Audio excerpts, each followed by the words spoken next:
Today, city leaders and executives from Lineage will update us on the cleanup efforts after the Boyle Heights warehouse fire.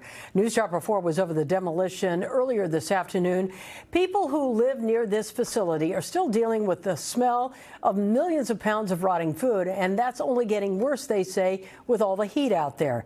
NBC4's Karma Dickerson has been in the neighborhood, really tracking all of this from the beginning. She's been out there for weeks, and today, Karma, you sat down with Mayor Bass to talk about some of the response. What's the update on this?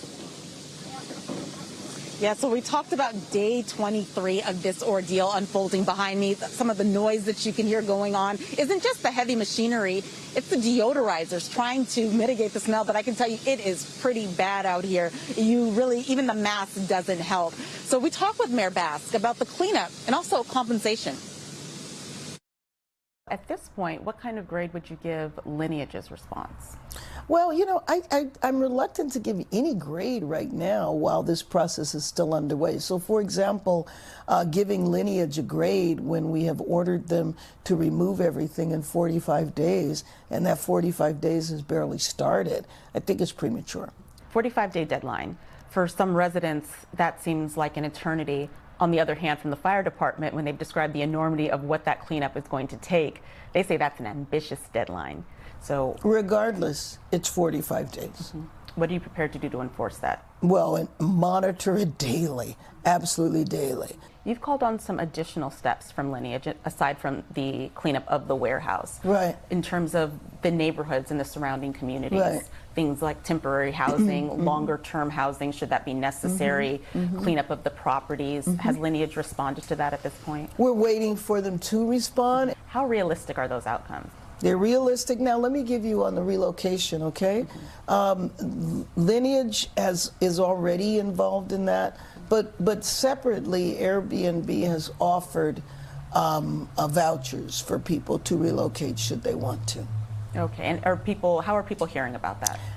Well, they're hearing about it online, but we're also going door to door. So we have the people who are, with people in the city affected, people in the county affected, and what we hear from people is the resources that are available to them are very dependent on where they live.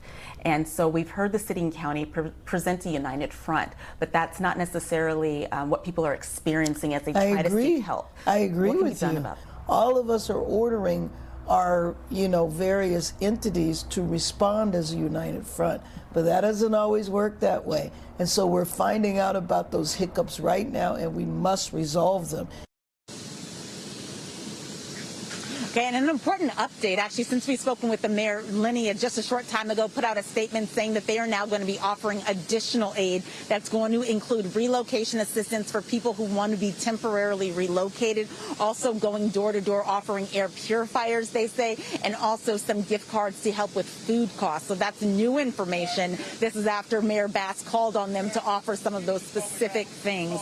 Now, we did follow up with Lineage to find out when exactly that's going to happen. How are they going to identify who is qualified for this, and when people can expect to hear from them and get that sort of assistance? We have not yet heard back from that inquiry. But coming up at 5, an important topic, air quality. It still remains top of mind. We asked them, we're finally going to get the truth. Here's what we're going to tell you what Mayor Bass has to say.